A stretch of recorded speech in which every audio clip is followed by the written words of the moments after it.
Hi friends, spicy kitchen ಚಾನಲ್ಗೆ ನಿಮ್ಮೆಲ್ರಿಗೂ ಸ್ವಾಗತ. ನೋಡಿ, ತುಂಬಾ ಸುಲಭವಾಗಿ ಈಸಿಯಾಗಿ ಪಾಸ್ತಾ ಮಾಡೋ ವಿಧಾನ ನೋಡೋಣ. ಇದಕ್ಕೆ 1 ಕಪ್ಪಷ್ಟು ಪಾಸ್ತಾ ತೊಗೊಂಡಿದ್ದೀನಿ ಇಲ್ಲಿ ನಾನು. ಮತ್ತು ಇದು ಸ್ವೀಟ್ ಕಾರ್ನ್ ಅರ್ಧ ಕಪ್ಪಷ್ಟು ತೊಗೊಂಡಿದ್ದೀನಿ. ಇದಕ್ಕೆ ಆಲೂಗಡ್ಡೆ ಒಂದು ಚಿಕ್ಕದು, ಮತ್ತು ಇದು ಶುಂಠಿ ಬೆಳ್ಳುಳ್ಳಿನ ಚಿಕ್ಕದಾಗಿ ಕಟ್ ಮಾಡಿ ಇಟ್ಕೊಂಡಿದ್ದೀನಿ ಇಲ್ಲಿ. ಮತ್ತು ಇದಕ್ಕೆ ತರಕಾರಿಗಳು ಬೇಕಾಗತ್ತೆ. ಬೀನ್ಸು, ಕ್ಯಾರೆಟು, ಈರುಳ್ಳಿ, ಹಸಿಮೆಣ್ಸಿನ್ಕಾಯಿ, ಟೊಮೊಟೊ ಇಷ್ಟು ತರಕಾರಿ ತೊಗೊಂಡಿದ್ದೀನಿ. ಇದಕ್ಕೊಂದು ಮಸಾಲ ರುಬ್ಕೋಬೇಕಾಗತ್ತೆ, ಅದು ಕಲರ್ ಮತ್ತು ಟೇಸ್ಟಿಗೋಸ್ಕರ. ಇದಕ್ಕೆ 4 ಬ್ಯಾಡಗಿ ಮೆಣಸಿನ್ಕಾಯಿ ತೊಗೊಳ್ಳೋಣ. ಜಾರಿಗೆ ಹಾಕ್ಕೊಂಡು 1 ಟೊಮೊಟೊನ ಕಟ್ ಮಾಡಿ ಹಾಕ್ಕೊಳ್ಳೋಣ. ಇದನ್ನು ಚೆನ್ನಾಗಿ ಪೇಸ್ಟ್ ಮಾಡ್ಕೋಬೇಕು.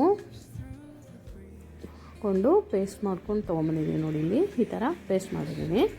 ಈಗ ಪಾಸ್ತಾನ ನೀರು ಕುದಿಯೋಕ್ಕಿಟ್ಟಿದೆ, ಅದಕ್ಕೆ ಹಾಕಿ ಸ್ವಲ್ಪ ಉಪ್ಪು ಮತ್ತು ಎಣ್ಣೆ ಹಾಕ್ಕೊಂಡು ಬೇಯಿಸೋಕ್ಕಿಡೋಣ. ಅದು ಬೇಯೋಷ್ಟರಲ್ಲಿ ಈ ಕಡೆ ಇನ್ನೊಂದು ಕಡಾಯಿ ಇಟ್ಕೊಂಡು ಅದಕ್ಕೆ ಒಂದು 3 ಸ್ಪೂನಷ್ಟು ಆಯಿಲ್ ಹಾಕ್ಕೊಂಡಿದ್ದೀನಿ. ಅದಕ್ಕೇ ಶುಂಠಿನ ಚಿಕ್ಕದಾಗಿ ಕಟ್ ಮಾಡಿರೋದು ಹಾಕಿ, ಬೆಳ್ಳುಳ್ಳಿನೂ ಅದಕ್ಕೆ ಹಾಕಿ ಫಸ್ಟು ಫ್ರೈ ಮಾಡ್ಕೊಳ್ಳೋಣ. ಇದನ್ನು ಸ್ವಲ್ಪ ಅದು ಹಸಿ ಸ್ಮೆಲ್ಲೆಲ್ಲ ಹೋಗೋ ತನಕ ಫ್ರೈ ಮಾಡಿ, ವೆಜಿಟೇಬಲ್ಸ್ ಬೀನ್ಸು, ಕ್ಯಾರೆಟು, ಆನಿಯನು, ಹಸಿಮೆಣ್ಸಿನ್ಕಾಯಿ ಹಾಕ್ಕೊಂಡು ಇದಕ್ಕೇ ಮತ್ತು ಸ್ವೀಟ್ ಕಾರ್ನೂ ಇದಕ್ಕೆ ಹಾಕ್ಕೊಬೋಣ. ಸ್ವೀಟ್ ಕಾರ್ನ್ ಇಲ್ಲ ಅಂದರೆ ಬಟಾಣಿನೂ ಬಳಸ್ಕೋಬೋದು ಇಲ್ಲಿ. ಮತ್ತು ಆಲೂಗಡ್ಡೆ ಒಂದು ಚಿಕ್ಕದಾಗಿ ಹಚ್ಚಿರುವಂಥದ್ದು ಆಲೂಗಡ್ಡೆನೂ ಹಾಕ್ಕೊಂಡು ಮಿಕ್ಸ್ ಮಾಡ್ಕೊಳ್ಳೋಣ. ಚೆನ್ನಾಗಿ ಇದು ಹಸಿ ಸ್ಮೆಲ್ ಹೋಗಬೇಕು, ಅಲ್ಲಿ ತನಕ ಹೈ ಫ್ಲೇಮಲ್ಲಿ ಇಟ್ಕೊಂಡು ಫ್ರೈ ಮಾಡ್ಕೊಳ್ಳೋಣ ಇದನ್ನು, ತರಕಾರಿಗಳನ್ನ.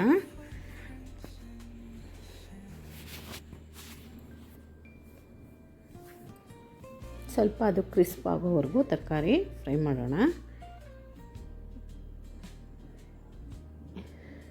ಇದಕ್ಕೇ ಸ್ವಲ್ಪ ಒಂದು 1/4 ಟೀ ಸ್ಪೂನಷ್ಟು ಉಪ್ಪು ಹಾಕ್ಕೊಂಡು ಫ್ರೈ ಮಾಡ್ಕೊಳ್ಳೋಣ.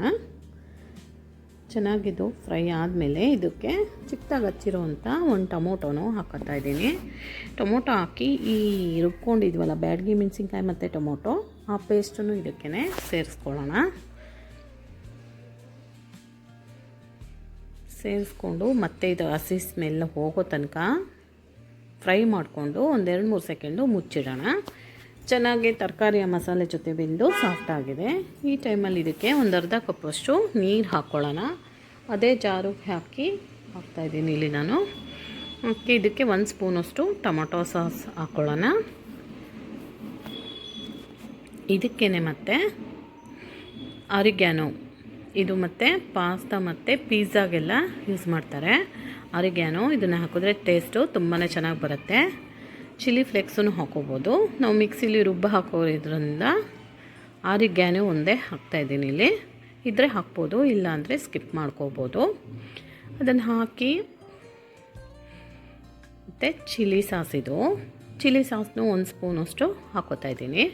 ಮತ್ತು ಇದಕ್ಕೆ ಸೋಯಾ ಸಾಸ್ ಹಾಕ್ಕೊಳ್ಳೋಣ. ಅದು 1 ಸ್ಪೂನು ಸೋಯಾ ಸಾಸ್ ಹಾಕ್ಕೊಳ್ಳೋಣ. ಇದಕ್ಕೆ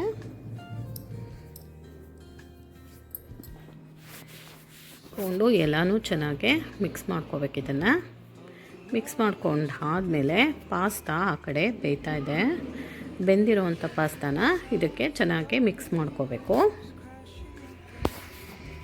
ನೋಡಿ, ಈಗ ಸಾಫ್ಟಾಗಿ ಬೆಂದಿದೆ ಪಾಸ್ತಾ. ಅದನ್ನು ಹಾಕ್ಕೊಳ್ಳೋಣ ಇದಕ್ಕೆ.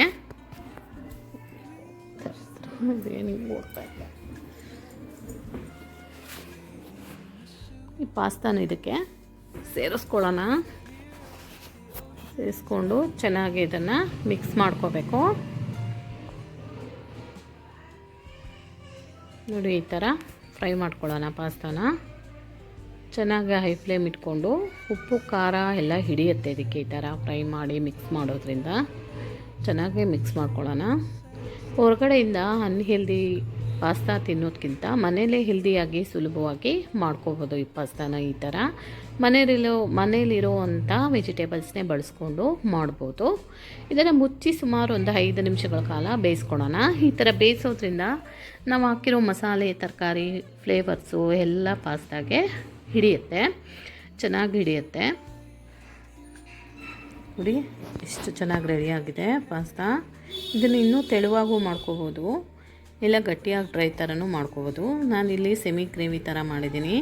ತುಂಬಾ ಟೇಸ್ಟಿಯಾದಂಥ ಪಾಸ್ತಾ ರೆಡಿ ಆಯಿತು. ಟೇಸ್ಟಿ ವೆರೈಟಿ ಪಾಸ್ತಾ, ಮನೆಯಲ್ಲೇ ಸುಲಭವಾಗಿ ಚೆನ್ನಾಗಿ ಮಾಡ್ಕೊಳುವಂಥ ಪಾಸ್ತಾ ಇದು. ನೋಡಿ ಎಷ್ಟು ಚೆನ್ನಾಗಿ ಬರ್ತಾಯಿದೆ. ಅದು ತಿನ್ನೋಕ್ಕೂ ಮಾತ್ರ ಟೇಸ್ಟು ಸೂಪರಾಗಿರುತ್ತೆ. ಇದನ್ನು ಒಂದು ಪ್ಲೇಟಿಗೆ ಸರ್ವ್ ಮಾಡಿಕೊಂಡು ಟೇಸ್ಟ್ ಮಾಡೋಣ. ತುಂಬಾ ಟೇಸ್ಟಿಯಾದ ಪಾಸ್ತಾ ರೆಡಿ ಆಯಿತು. ಸುಲಭವಾಗಿ ಮನೆಯಲ್ಲೇ ಟೇಸ್ಟಿಯಾಗಿ ಮಾಡ್ಕೋಬೋದು. ಮಕ್ಕಳು ದೊಡ್ಡವರು ಎಲ್ಲರೂ ಇಷ್ಟಪಟ್ಟು ತಿನ್ನುವಂಥ ಪಾಸ್ತಾ. ನಿಮಗೆ ನನ್ನ ವಿಡಿಯೋಸ್ ಇಷ್ಟ ಆದರೆ ಪ್ಲೀಸ್ ಲೈಕ್ ಮಾಡಿ, ಶೇರ್ ಮಾಡಿ, ಸಬ್ಸ್ಕ್ರೈಬ್ ಮಾಡ್ಕೊಳ್ಳಿ ಫ್ರೆಂಡ್ಸ್. ಸುಲಭವಾಗಿ ಟೇಸ್ಟಿಯಾಗಿ ಮಾಡಿರೋ ಈ ಪಾಸ್ತಾನ ಟೇಸ್ಟ್ ಮಾಡಿ ನೋಡಿ, ಹೇಗೆ ಬಂತು ಅಂತ ಕಮೆಂಟಲ್ಲಿ ತಿಳಿಸಿ. Thank you.